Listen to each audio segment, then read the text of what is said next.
अस्सलामुअलैकुम स्टूडेंट्स। पहले हमने पढ़ा था periodic arrangement and electronic configuration. बहुत अच्छे तरीके से समझाया था मैंने आपको, इजी वर्डिंग में और आसान तरीके से। अब हम आगे से समझते हैं कि पीरियोडिसिटी ऑफ प्रॉपर्टीज़ क्या होता है।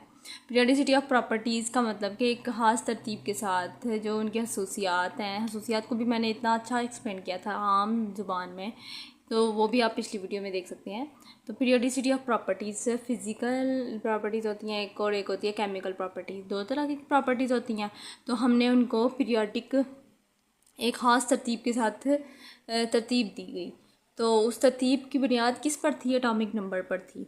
यानी कि फ़िज़िकल और केमिकल प्रॉपर्टीज़ एलिमेंट्स की पीरियोडिक फंक्शन होते हैं एटॉमिक नंबर की। तो एटॉमिक नंबर क्या होता है? Number of protons in an atom. This law is cornerstone of periodic table. इस लॉ पे ही पीरियोडिक टेबल बना है।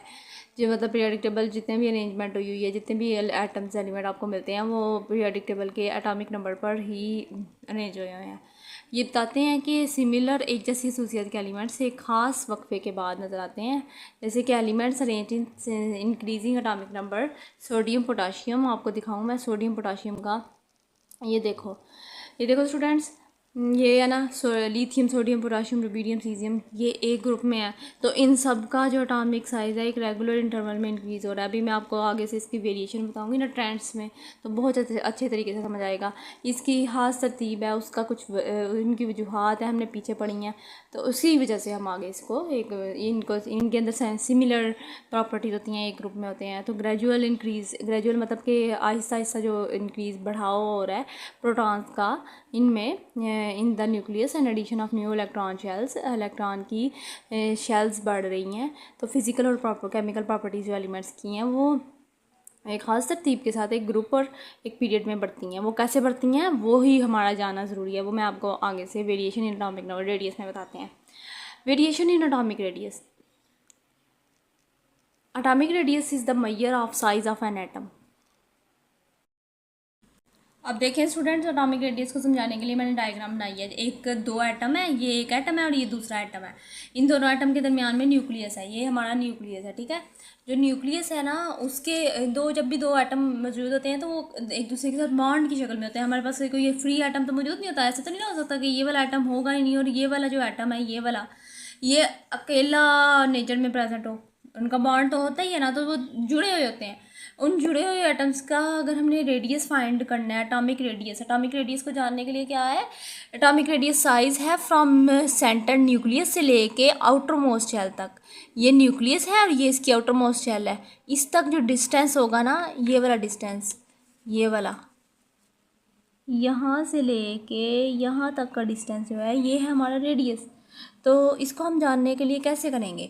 इसको हम जानने के लिए यहाँ से लेके दूसरे एटम के न्यूक्लियस तक, ये दोनों एटम एक सेम ही एटम होंगे। जैसे हाइड्रोजन समझे, H2, ये हाइड्रोजन का मॉलिक्यूल है,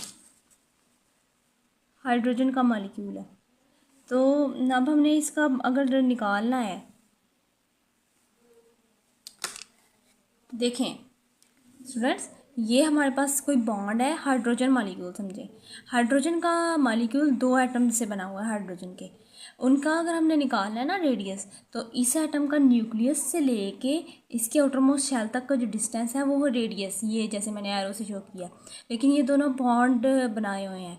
अब इन बॉन्ड में से इनका हमने रेडियस कैसे निकालना है? वो हमें इस तरह निकालना पड़ेगा कि एक एटम का दूसरे एटम तक के न्यूक्लियस तक जो डिस्टेंस होगा ना, ये हमने लाइन से शो किया। ये हो गया हमारा इसका डिस्टेंस। और ये डिस्टेंस जब हम फाइंड कर लेंगे ना, तो उसको आधा करेंगे, ये जैसे मैंने लाइन से किया, आधा करेंगे। आधा करके हमारे पास ये जो ये वाली लाइन आएगी ना, वो हमारे पास आ जाएगा इसका रेडियस।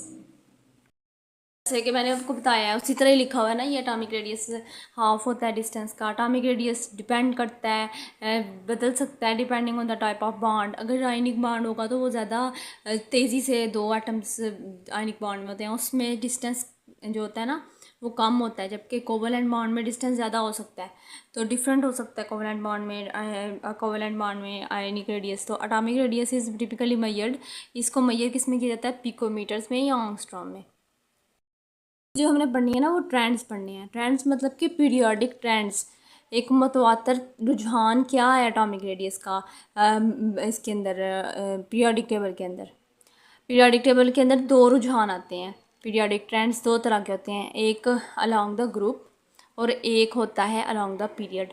ग्रुप में हमारा ट्रेंड होता है ये ऐसे वाला, और पीरियड में ऊपर से लेके नीचे तक होता है। पीरियड में होता है ऐसे हॉरिजॉन्टली, जबकि ग्रुप में जो होता है ना वो वर्टिकली ऊपर से नीचे रुझान हम एटम्स एलिमेंट्स का देखते हैं।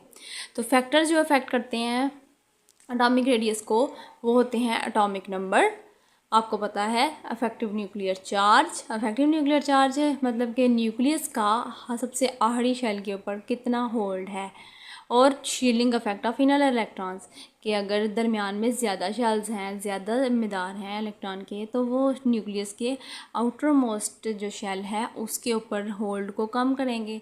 जैसे दरमियान में किसी क्लास में ज़्यादा रोज़ बनी हुई हैं तो आखिरी स्टूडेंट्स जो होते हैं, आखिरी रो वाले स्टूडेंट का टीचर का स्टूडेंट आखिरी रो वाले स्टूडेंट्स के ऊपर इतना ध्यान नहीं जाता क्योंकि सामने वाले स्टूडेंट्स ज़्यादा होते हैं इस वजह से।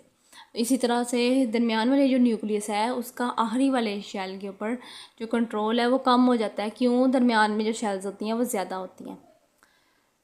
आगे क्या है कि एटॉमिक रेडियस डिक्रीज़ करता है पीरियड में in the periodic table due to increasing nuclear charge, क्योंकि न्यूक्लियर चार्ज बढ़ता है। न्यूक्लियर चार्ज कैसे बढ़ता है? Which pulls the electron cloud denser, convergently atomic radius increases down the group because additional electron shells are added, so more shielding makes the atom larger despite the increase in nuclear charge। इसमें जो ऊपर से हमने left से right की तरफ हम गए थे तो हमने देखा कि न्यूक्लियर चार्ज बढ़ता है, और न्यूक्लियर चार्ज बढ़ने की वजह से ही जो साइज़ होता है एटम का वो छोटा हो जाता है, श्रिंक होता है। जबकि हम जब ऊपर से नीचे आते हैं तो इलेक्ट्रॉन शेल्स ऐड होती हैं, बढ़ती है। जैसे एक ऊपर से फर्स्ट ग्रुप से दूसरे ग्रुप पीरियड में हम आए हैं ना, तो ग्रुप में ऊपर से लेकर नीचे तक एक ही ग्रुप में ऊपर से लेकर नीचे तक आ रहे हैं ना, तो एक हम देखेंगे कि नीचे वाले पीरियड में सेम ही ग्रुप के सेकंड पीरियड में एक शेल ज़्यादा बढ़ गया, उससे नीचे वाले में और एक शेल बढ़ गई है, शेल बढ़ती जा रही हैं। तो शील्डिंग इफेक्ट क्या है? बढ़ता जा रहा है ना। और बेशक न्यूक्लियर चार्ज अंदर बढ़ रहा है लेकिन शेल्स बढ़ती जा रही हैं। वो कैसे बढ़ रही हैं वो मैं आपको दिखाती हूँ। ये देखें ना स्टूडेंट्स, हम लिथियम से लेते हैं, ये एक ही ग्रुप के सारे, ये एक पीरियड के हैं, दूसरे पीरियड के सारे एलिमेंट्स हैं, ठीक है। हम लिथियम में आए हैं ना, लिथियम का जो शेल है, फर्स्ट शेल और सेकंड शेल, इसमें इस सारे पीरियड में दो शेल्स ही मौजूद हैं, ठीक है। अब क्या हो रहा है, एक एक करके उसी शेल में एक एक इलेक्ट्रॉन बढ़ता जा रहा है। पहले में आउटर मोस्ट शेल में एक इलेक्ट्रॉन था, दूसरे में दो आ गए, तीसरे में तीन, आगे आगे करके एक एक बढ़ते गए। अब इसका असर कैसे लें हम देखें समझे कि कोई टीचर है, कोई भी टीचर है, उसका होल्ड उस क्लास के स्टूडेंट्स के ऊपर, अगर एक क्लास में एक टीचर है और वो स्टूडेंट्स उसी क्लास में बढ़ रहे हैं, यानी कि ये पहला वाला स्टूडेंट आया वो इस क्लास में बैठ गया, दूसरा वाला आया वो भी इसी में बैठ गया, तीसरा वाला आया वो भी इसी में बैठ गया।